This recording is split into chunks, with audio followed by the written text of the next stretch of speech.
The Galactic Council chamber hummed with nervous energy as representatives from 12 species gathered for what many believed would be their final meeting.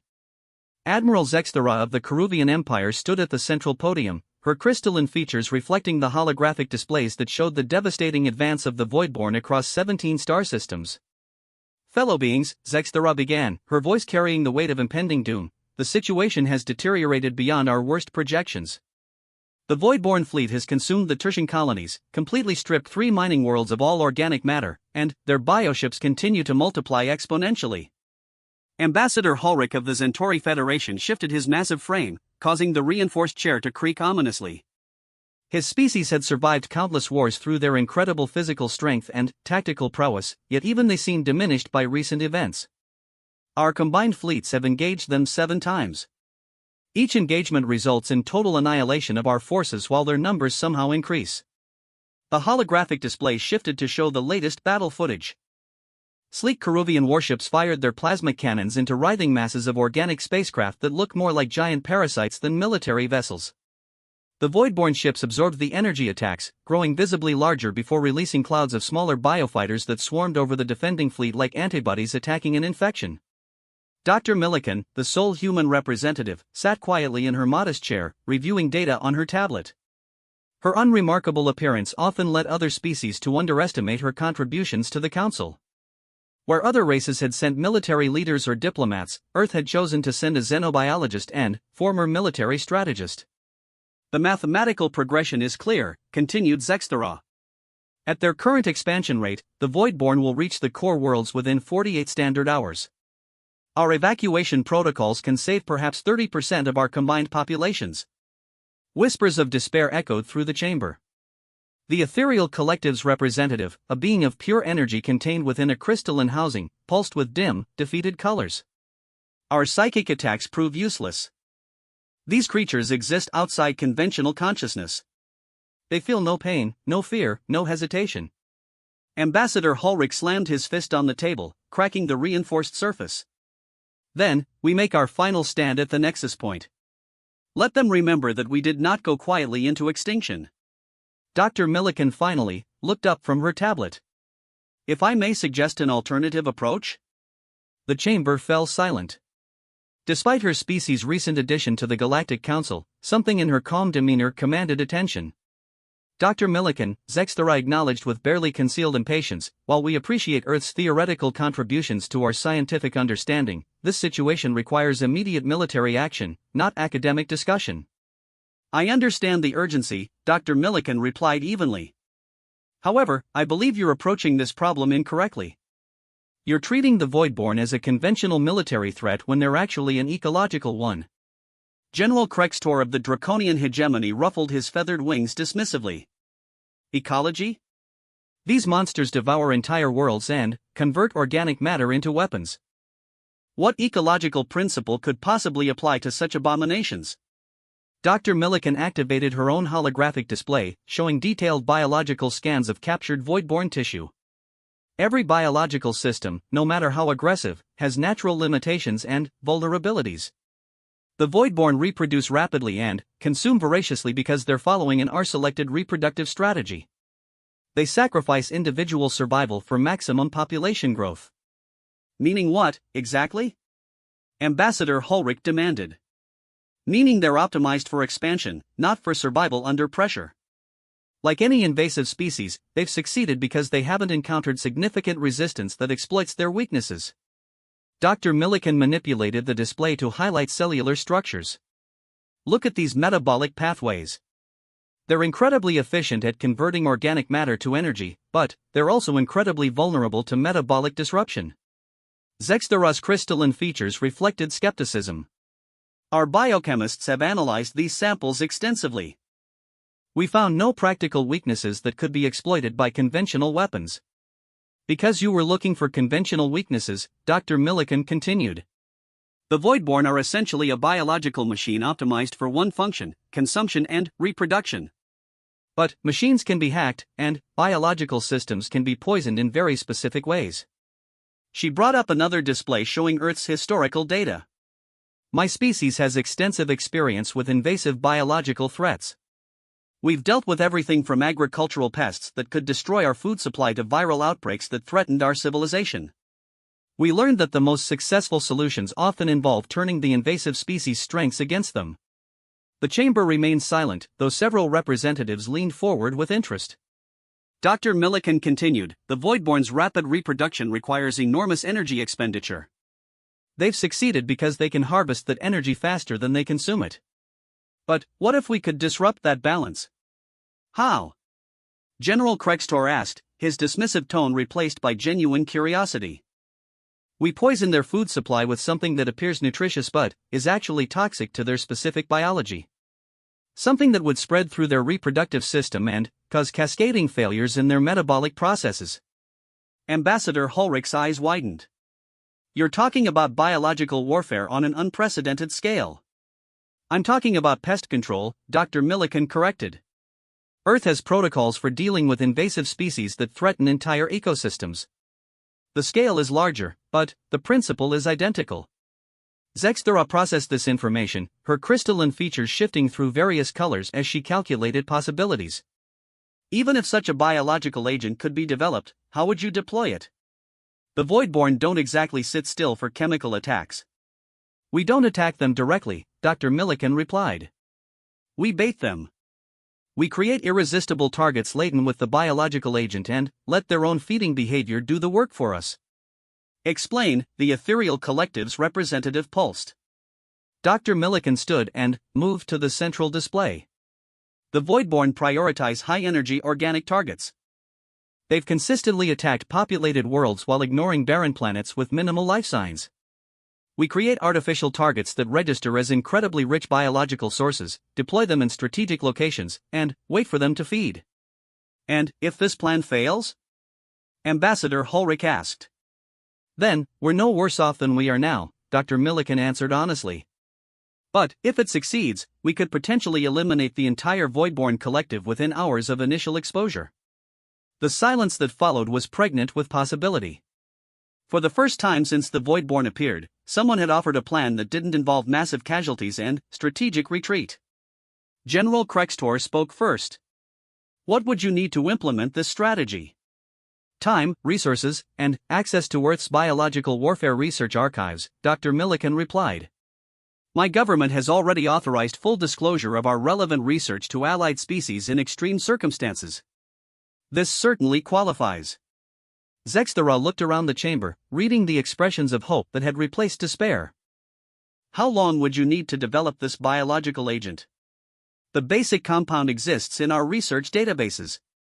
We've been developing broad-spectrum antiparasitic agents for decades. With the Voidborn tissue samples you've already collected and our existing research, I estimate 18 hours to modify the agent for maximum effectiveness." 18 hours, Ambassador Hulrich repeated. "The Voidborn will have advanced significantly by then, which works to our advantage," Dr. Millikan explained. "The more spread out they become, the more effective our deployment strategy will be. We want them to encounter our bait during their peak feeding phase when they're least likely to be cautious." The ethereal collective representative pulsed brighter. "This human speaks of warfare as though she's tending a garden." "In many ways, that's exactly what this is," Dr. Millikan agreed. "We're removing an invasive species that threatens the ecological balance of the galaxy. Earth has been doing this for millennia on a smaller scale." Zexthera made her decision. "Dr. Millikan, the Galactic Council hereby grants you emergency authorization to implement your strategy. What do you need from us?" "Manufacturing facilities capable of producing large quantities of organic compounds, transport vessels that can be made to appear as high-value biological targets, and, most importantly, complete tactical information about Voidborn movement patterns." "Done," Zexthera declared. "General Krextor, coordinate with Earth's military to provide whatever support Dr. Millikan requires. Ambassador Hulrich, prepare your fastest ships for deployment missions. We may have found our miracle." As the chamber erupted in purposeful activity for the first time in weeks, Dr. Millikan quietly returned to her tablet, already composing messages to research facilities across human space. Her calm expression never wavered, but those who knew her well would have recognized the slight smile that indicated humanity was about to do what it did best: solve an impossible problem through pure, stubborn ingenuity. The war was about to change completely, and the galaxy's most feared predator was about to discover why humanity had never lost a biological arms race. Dr.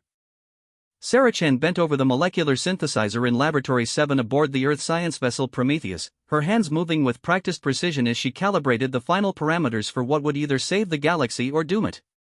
Around her, the most brilliant minds from Earth's Biological Warfare Research Division worked alongside alien scientists who had arrived hours earlier via emergency transport. Compound synthesis at 97% completion, announced Dr. Rodriguez from the adjacent workstation. The void-borne tissue samples are responding exactly as predicted to the modified enzyme structure. Dr. Millikan stood at the central observation deck, watching through reinforced glass as the most dangerous biological agent in human history took shape. The substance looked deceptively harmless, a pale blue liquid that could pass for cleaning solution if not for the biohazard warnings covering every surface of the laboratory. The beauty of this approach, Dr. Chen explained to Commander Thekvar, a Keruvian military observer, is that the agent mimics the exact nutritional markers the Voidborn seek. To their sensory systems, contaminated organic matter will appear more valuable than clean material. Commander Thekvar's crystalline features shifted nervously. And, you're certain this compound won't affect any known galactic species? Absolutely certain, Dr. Chen replied. We've tested it against genetic samples from every council species. The agent specifically targets the unique metabolic pathway that allows Voidborn to convert organic matter so efficiently. Other species lack the specific enzyme sequence that makes this conversion possible. Across the laboratory, Dr. Hassan worked with a team of xenobiologists to prepare the delivery system. The plan required creating artificial organisms that would register as incredibly attractive targets to Voidborn bioships while actually being sophisticated biological weapons. The synthetic lifeforms are essentially organic Trojan horses, Dr. Hassan explained to General Vexali of the Draconian hegemony. They'll mimic the bioelectric signatures of a major population center while carrying concentrated doses of the agent in their core structures. General Vexali examined the growing organisms in their containment units. They look like massive jellyfish crossed with trees, their translucent bodies pulsing with bioluminescent patterns that perfectly mimic the energy signatures of living cities. And, the Voidborn will attempt to consume these immediately upon detection? According to all observed behavior patterns, yes, Dr. Hassan confirmed. They prioritize targets based on apparent nutritional density. These decoys will register as irresistible feeding opportunities. Dr. Millikan's communication device chimed with an incoming priority message. Admiral Morrison's face appeared on the holographic display, his expression grim but determined. Dr. Millikan, we have a problem. The Voidborn have accelerated their advance. They've reached the outer defense perimeter 3 hours ahead of schedule. How bad? Dr. Millikan asked. They overwhelmed the combined Centauri-Keruvian fleet at the Belios Junction. Complete destruction of 37 capital ships in less than 15 minutes. They're now 18 hours from the core worlds instead of 48. Dr. Chen looked up from her synthesizer. The compound will be ready in 6 hours, but we need at least 4 hours to properly integrate it into the decoy organisms. Then, we're cutting it very close, Admiral Morrison observed. The Council is requesting hourly progress updates. Several member species are beginning emergency evacuations. Dr. Millikan studied the tactical display showing Voidborn movement patterns. Actually, this might work in our favor. If they're moving faster, they're likely feeding more aggressively. That means they'll be less discriminating about their targets. Assuming your biological weapon actually works, General Vexali interjected. What happens if the Voidborn adapt to this agent as quickly as they've adapted to conventional weapons? Dr. Hassan answered while adjusting the growth parameters on one of the decoy organisms. That's the advantage of targeting their fundamental metabolic process rather than their defensive systems. They can't adapt to having their basic cellular functions disrupted without essentially becoming a different species entirely. Furthermore, Dr. Chen added, the agent is designed to spread through their reproductive network. Even if some individuals showed resistance, the contamination would propagate through their spawning process before resistance could develop. Commander Thekvar received an urgent communication on her own device. After listening to the transmission, her crystalline features darkened with concern. Dr. Millikan, the Voidborn have just consumed the agricultural world of Praxis 7. The speed of consumption has increased by 40% over previous observations. They're entering a feeding frenzy, Dr. Millikan realized. The rapid advance is making them hungrier. This is exactly what we need. How is the Voidborn being hungry helpful when they're consuming worlds faster than projected? General Vexali demanded. Dr. Chen smiled grimly.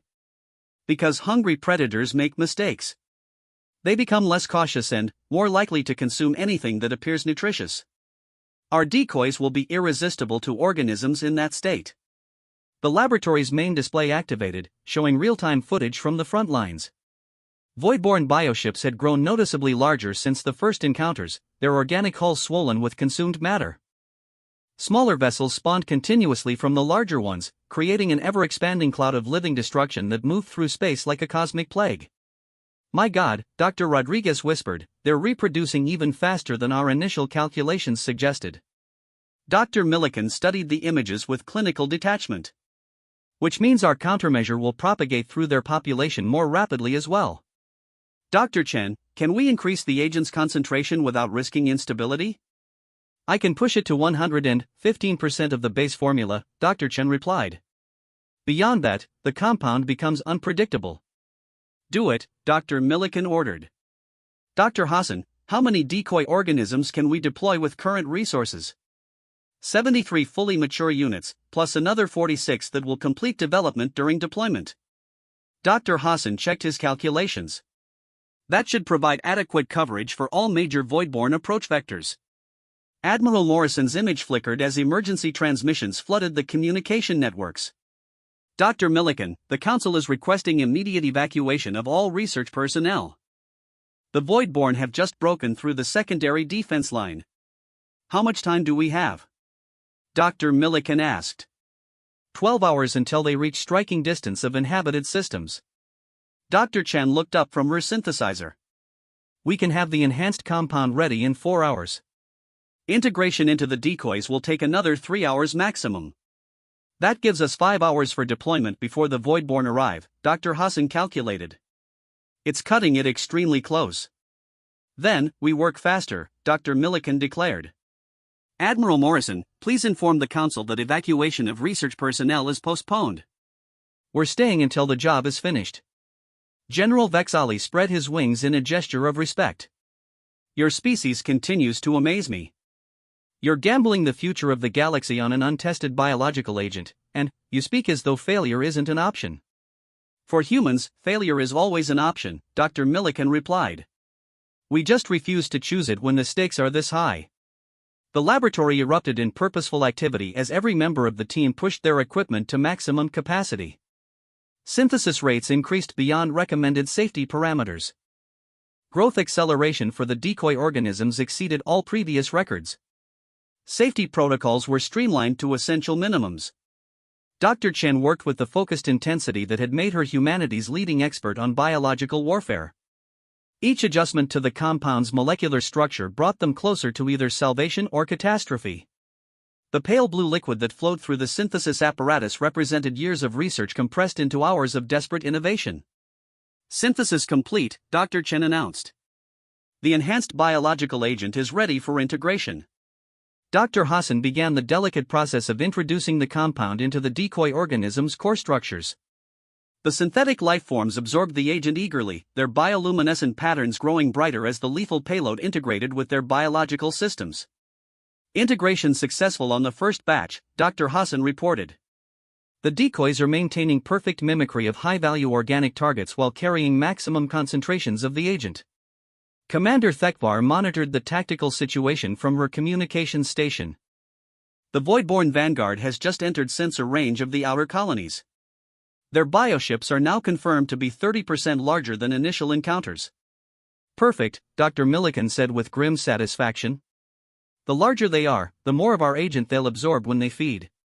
Dr. Hassan, begin immediate deployment of completed units. We're not waiting for the full batch to finish. The first decoy organisms were loaded into specially modified transport vessels that would carry them to strategic positions along the Voidborn advance routes. Each artificial creature represented years of biological research weaponized into a single desperate gambit to save galactic civilization. As the deployment ships launched from the Prometheus, Dr. Millikan allowed herself one moment of uncertainty. They were about to discover whether humanity's talent for biological innovation could overcome the galaxy's greatest threat. The next few hours would determine whether their species' reputation for impossible solutions was justified or simply dangerous overconfidence. Either way, the war was about to reach its climax. Captain Elena Vesquez gripped the command chair of the stealth vessel Silent Arrow as it approached the designated deployment zone, just 40,000 kilometers ahead of the Voidborn advance fleet. Through the reinforced viewport, she could see the nightmare that had consumed 17 star systems moving toward them like a living storm cloud. "Deployment position reached," announced Lieutenant Foster from the navigation station. "The decoy organisms are ready for release." The cargo hold contained 23 of Dr. Hassan's synthetic life forms, each one a masterpiece of biological engineering designed to appear irresistible to the approaching Voidborn swarm. Captain Vasquez had commanded stealth missions behind enemy lines for over a decade, but nothing had prepared her for deliberately attracting the most dangerous predator in galactic history. "Contact control, inform Dr. Millikan that package Alpha is in position," Captain Vasquez ordered. The communication came back immediately. Dr. Millikan's voice carried across space with characteristic calm authority. "Captain, you are cleared for deployment. Remember, once those decoys are active, you have approximately 8 minutes before the Voidborn detect them and begin feeding behavior." "Understood, Doctor." 8 minutes to clear the area. Captain Vasquez activated the ship's intercom. "All hands, prepare for emergency acceleration immediately following deployment." This is not a drill. Through the tactical display, the Voidborn fleet resolved into individual bioships, each one a twisted amalgamation of organic matter and predatory instinct. The largest vessels resembled massive sea creatures that had been turned inside out, their hulls pulsing with veins that carried nutrients throughout their living structure. Smaller fighters swarmed around the capital ships like bacteria around a host organism. "Deploying decoys," Lieutenant Foster announced. The cargo bay doors opened, releasing the synthetic organisms into the void.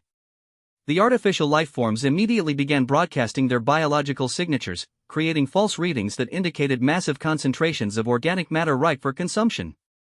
To Voidborn sensors, each decoy would appear as valuable as a small city. "Decoys deployed and active," Captain Vasquez reported. "Beginning emergency withdrawal." The Silent Arrow accelerated away from the deployment zone just as the first Voidborn scouts detected the false biological signatures. The reaction was immediate and terrifying. The entire advance fleet suddenly changed direction, converging on the decoy positions with the single-minded hunger that had made them the scourge of the galaxy. "My God," Lieutenant Foster whispered, "they're not even hesitating. They're going straight for the bait." Captain Vasquez watched the tactical display as hundreds of Voidborn bioships swarmed toward the decoys. The artificial organisms maintained their deception perfectly, continuing to broadcast signals that suggested vast quantities of easily digestible organic matter. Meanwhile, across 17 different positions along the Voidborn advance routes, similar scenes were playing out as human stealth vessels deployed their deadly cargo and escaped before the feeding frenzy began. Dr. Millikan monitored the deployment from the command center aboard the Prometheus, watching tactical displays that showed successful drops at every strategic location. The plan was proceeding flawlessly, but the real test would come when the Voidborn actually began feeding. "All deployment teams report successful drops," announced Commander Park from the communications station. "The decoys are active and attracting attention exactly as predicted." Admiral Morrison joined Dr. Millikan at the tactical display. "How long before we know if the biological agent is effective?" "The compound is designed for rapid absorption and immediate metabolic disruption," Dr. Millikan replied. "If it's going to work, we should see results within 15 minutes of initial consumption." General Krextor observed the proceedings from his position near the secondary displays. "And if it doesn't work?" "Then, the Voidborn will have consumed our decoys and continued their advance," Dr. Millikan answered honestly. "We'll have bought perhaps 30 minutes while they fed, but we won't have stopped them." The first feeding event occurred at Position 7, where Captain Martinez's deployment team had successfully placed decoys directly in the path of a major Voidborn battle group. The bioships fell upon the synthetic organisms with savage enthusiasm, their feeding appendages emerging from their hulls to envelop and dissolve their prey. "Feeding confirmed at Position 7, reported Dr. Chun from the monitoring station. "The Voidborn are consuming the decoys exactly as expected. Biological agent absorption should be occurring now." Dr. Millikan watched the telemetry data flowing from concealed monitoring devices positioned near each deployment zone. The voidborne bioships were absorbing massive quantities of the contaminated organic matter, distributing it throughout their systems via the same efficient metabolic networks that had made them such effective predators. Position 12 reporting feeding activity, announced another technician. Position 4 shows multiple bioships converging on decoy clusters. Within minutes, feeding events were occurring at every deployment location. The voidborne had taken the bait completely, their hunger overwhelming any caution they might have possessed. The synthetic organisms were being consumed exactly as planned, delivering their lethal payload directly into the hearts of the enemy fleet. "Now we wait, Dr. Millikan said quietly. The command center fell silent as dozens of the galaxy's finest scientists and military leaders watched displays showing the most dangerous gamble in interstellar history. Everything depended on whether humanity's biological weapon could disrupt the metabolic processes that had made the voidborne unstoppable. At position 7, Captain Vasquez continued monitoring the situation from a safe distance. The voidborne bioships that had consumed her decoys were continuing their advance, showing no immediate signs of distress. For several anxious minutes, it appeared that the plan had failed. Then, something extraordinary began to happen. "Captain," Lieutenant Foster called out, his voice filled with amazement, "you need to see this. The voidborne bioships are slowing down." Captain Vasquez focused on her tactical display and confirmed what her navigation officer had observed. The voidborne vessels that had fed on the contaminated decoys were indeed reducing their velocity, their movements becoming sluggish and uncoordinated. "Control, this is Silent Arrow. We're observing unusual behavior changes in voidborne vessels that consumed our decoys. They appear to be experiencing some kind of metabolic disruption." Dr. Millikan's voice came back immediately. "Describe the changes in detail, Captain." "The bioships are moving more slowly, and their hull patterns are changing. The normal pulsing rhythm that indicates healthy metabolic function is becoming irregular. Some vessels appear to be convulsing." Similar reports began flooding in from other deployment zones. At position 12, the voidborne vessels had stopped advancing entirely and were exhibiting erratic behavior. At position 4, several bioships had begun attacking each other, their normal coordination completely disrupted. Dr. Chen monitored the biological telemetry data with growing excitement. "The agent is working. We're seeing massive metabolic disruption across all affected vessels. Their cellular structure is breaking down at the molecular level." Position 7 reports multiple voidborne vessels going completely inactive, announced Commander Park. Position 15 shows similar results. The bioships are literally shutting down.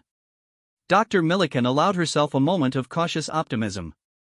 The compound appears to be spreading through their systems faster than predicted. Their efficient metabolic networks are actually working against them. Admiral Morrison studied the overall tactical situation. "What about the vessels that haven't fed yet? The ones that weren't in position to encounter our decoys?" "That's where the real test begins," Dr. Millikan replied. "The agent should spread through their reproductive networks and shared biological systems. If we're right about their interconnected nature, the contamination will propagate throughout the entire swarm." At position 7, Captain Vasquez watched in fascination as the voidborne bioships began exhibiting increasingly severe distress. The massive vessels that had seemed unstoppable just minutes earlier were now drifting helplessly, their organic hulls flickering between normal coloration and sickly patterns that indicated systemic failure. "Control, the affected bioships are releasing some kind of distress signals. The other voidborne vessels are responding by moving toward the distressed units." Dr. Millikan's excitement was barely contained. "They're trying to help their damaged units by sharing resources." "That's exactly what we hoped would happen. The agent will spread through those connection points." Position 9 reports that unaffected voidborne vessels are making physical contact with contaminated units, called out another technician. "The contagion appears to be spreading through direct biological connection." General Krextor spread his wings in amazement. "Your biological weapon is using their own social behavior against them. Every strength can become a weakness if you understand the underlying system," Dr. Millikan observed. "The voidborne's interconnected nature made them powerful, but it also made them vulnerable to exactly this type of attack." The tactical display showed a cascade of system failures spreading throughout the voidborne fleet. Vessels that had never encountered the decoys directly were beginning to show signs of metabolic disruption as the contamination spread through their biological networks. Multiple sectors reporting widespread void-borne system failures, Commander Park announced. The effect appears to be accelerating as it propagates through their fleet structure. Captain Vasquez continued her observations from Position 7. Control, the contamination has spread to vessels at least 50 kilometers away from the original feeding site. The affected bioships are losing structural integrity. Some are beginning to break apart. Dr. Chen checked her calculations one final time. If the propagation rate continues at this pace, the entire Voidborn collective should be affected within the next 4 hours. Assuming they don't find a way to isolate unaffected units, Admiral Morrison cautioned. Dr. Milliken shook her head. They can't. Their entire survival strategy depends on resource sharing and collective behavior. They literally don't have mechanisms for isolation because they've never needed them. The galaxy's most efficient predator was discovering that efficiency could be a fatal weakness when faced with the right countermeasure. Humanity had done what 12 species conventional military forces could not. They had found a way to turn the Voidborn's greatest strength into their ultimate vulnerability. The war was far from over, but, for the first time since the crisis began, victory seemed possible. Admiral Zexthera stood before the massive viewing port of the Galactic Council flagship Unity, watching the impossible unfold before her crystalline eyes. Where hours earlier the most feared predator in galactic history had been advancing toward the core worlds in an unstoppable wave of destruction, now drifted the remnants of countless bioships, their organic hulls darkened and lifeless against the starfield. Final count confirms complete cessation of Voidborn activity across all 17 affected systems, reported Commander Yoltar from the tactical station. No active bioships detected. Repeat, 0 active contacts. Dr. Milliken materialized beside the Admiral via holographic projection from the research vessel Prometheus. Even through the transmission, her exhaustion was evident, but so was her quiet satisfaction. The biological agent exceeded all projected parameters. The Voidborn collective appears to have suffered complete metabolic collapse. Complete collapse, Admiral Zexthera repeated, still struggling to process the magnitude of what had occurred. 5 hours ago, they were consuming our outer defense fleets. Now they're extinct? The interconnected nature that made them so dangerous also made them incredibly vulnerable once we found the right vector, Dr. Milliken explained. The contamination spread through their entire population faster than their biological systems could adapt or respond. Ambassador Hulrich's massive form appeared on another holographic display, broadcasting from the Centauri flagship Ironwall. His species' legendary stoicism had given way to obvious amazement. Our reconnaissance teams are reporting the same results across all former battlefront positions. The Voidborn simply stopped. General Krextor joined the conference from his command vessel, his feathered wings rustling with agitation. My pilots are requesting permission to investigate the derelict bioships. They want to confirm that this isn't some kind of defensive hibernation. Dr. Milliken consulted her data tablet. Biological scans show no detectable life signs in any of the affected vessels. The metabolic processes that sustained the Voidborn have completely shut down at the cellular level. This isn't hibernation, it's death. The word hung in the space between them. Death. The concept seemed almost absurd when applied to creatures that had appeared utterly unstoppable just hours earlier. Captain Elena Vasquez, still monitoring from her position near the original deployment zone, provided real-time confirmation. Control, we're conducting close-range scans of the bioships that consumed our initial decoys. The organic hulls are breaking down rapidly. Some vessels are already beginning to disintegrate.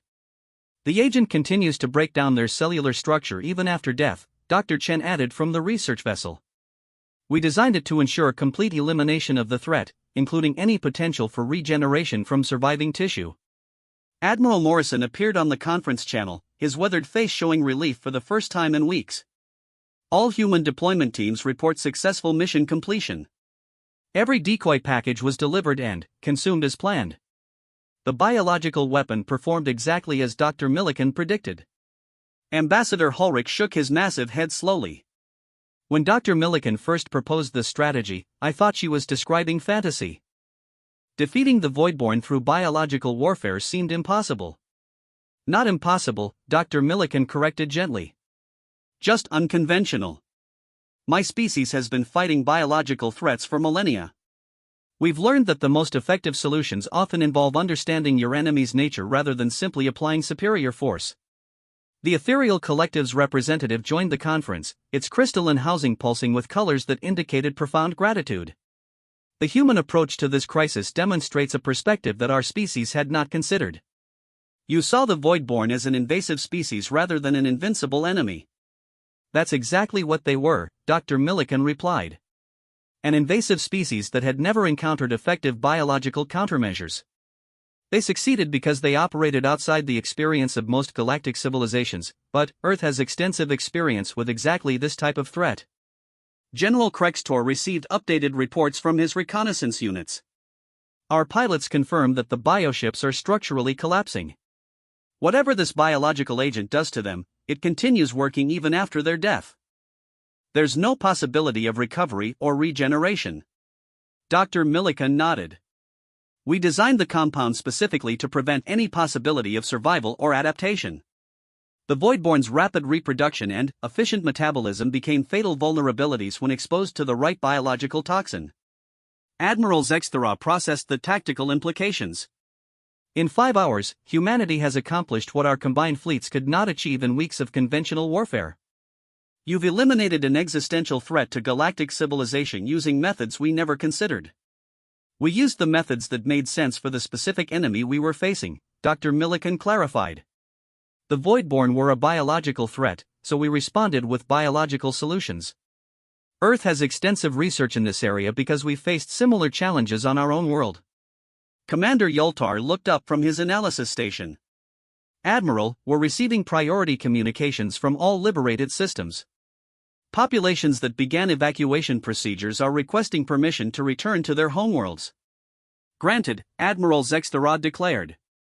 All evacuation orders are hereby rescinded. The Voidborn threat has been eliminated.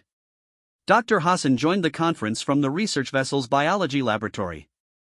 We're continuing to monitor the biological breakdown process to ensure complete elimination of all Voidborn genetic material. Current data suggests total cellular dissolution will be complete within another 6 hours. And there's no possibility of any surviving specimens? Ambassador Hulrich asked. None, Dr. Hassan confirmed. The agent was designed to spread through any biological system that shares the Voidborn's metabolic pathways. Any survivor would need to be so genetically different that it would essentially be a different species entirely. Captain Vasquez provided final confirmation from her observation position. Control, the last of the bioships in this sector have completely broken apart. We're seeing nothing but organic debris that's continuing to dissolve at the molecular level. Dr. Millikan allowed herself a small smile of professional satisfaction. Mission accomplished. The Voidborn collective has been eliminated through targeted biological warfare. The threat to galactic civilization is over. Admiral Zexthera turned away from the viewing port where the remains of humanity's enemies continued their molecular breakdown. Dr. Millikan, the Galactic Council will want to conduct a full review of this operation. Your species' approach to the crisis has implications for how we handle future threats. We're prepared to share all relevant research and methodologies, Dr. Millikan replied. Earth has always believed that knowledge should be available to defend against common threats. General Krextor's voice carried newfound respect. When the human delegation first joined the Galactic Council, many questioned what a young species could contribute to our established civilizations. I think we have our answer. We contributed what we're good at, Dr. Millikan said simply. Problem solving through scientific innovation and unconventional thinking. Every species brings different strengths to the galactic community. Ambassador Hulrich's massive frame straightened in a gesture of formal respect. Dr. Millikan, on behalf of the Centauri Federation, I formally request that humanity consider establishing permanent research partnerships with our biological sciences divisions. Your expertise could prove invaluable for future challenges. Similar requests came from every representative on the conference channel. The species that had viewed humanity as junior partners just hours earlier now recognized them as essential contributors to galactic security. Dr. Millikan accepted the accolades with characteristic modesty. We're honored by your confidence, but this victory belonged to all of us. Earth provided the biological expertise, but every species contributed resources, intelligence, and courage that made the operation possible. Admiral Zexthera made the final entry in the official record. Let it be recorded that on this date, the Voidborn threat was eliminated through the joint efforts of the Galactic Council, with particular recognition for the innovative biological warfare strategy developed and implemented by human scientists under the leadership of Dr. Sarah Millikan. She paused and looked directly at Dr. Millikan's holographic image. When humanity took the field, the war lasted only 5 hours. The galaxy will remember. As the conference ended and the various representatives returned to coordinating the massive cleanup and recovery operations, Dr. Millikan remained alone with her thoughts aboard the Prometheus. Outside the laboratory windows, she could see the last remnants of the Voidborn fleet dissolving into harmless organic compounds. Humanity had proved that membership in the galactic community was not about military strength or technological superiority, it was about bringing unique solutions to shared problems. Earth's greatest contribution to galactic civilization had been simply doing what humans did best, finding creative answers to impossible challenges. The war was over. The galaxy was safe. And humanity had earned its place among the stars not through conquest, but through the same ingenuity and determination that had carried their species from a small blue planet to the council chambers of galactic government. In the end, it had not been weapons or warriors that saved the galaxy, it had been gardeners who understood that sometimes the best way to deal with an invasive species was not to fight it, but to simply remove its ability to survive. The Voidborn had learned too late that humanity had been playing this particular game for a very long time. The galaxy now knew why Earth had never lost a biological arms race, and why that knowledge made them invaluable allies in a universe full of unexpected threats. When the impossible needed to become possible, humans were exactly the species you wanted on your side. The war had lasted 5 hours. The legend would last forever.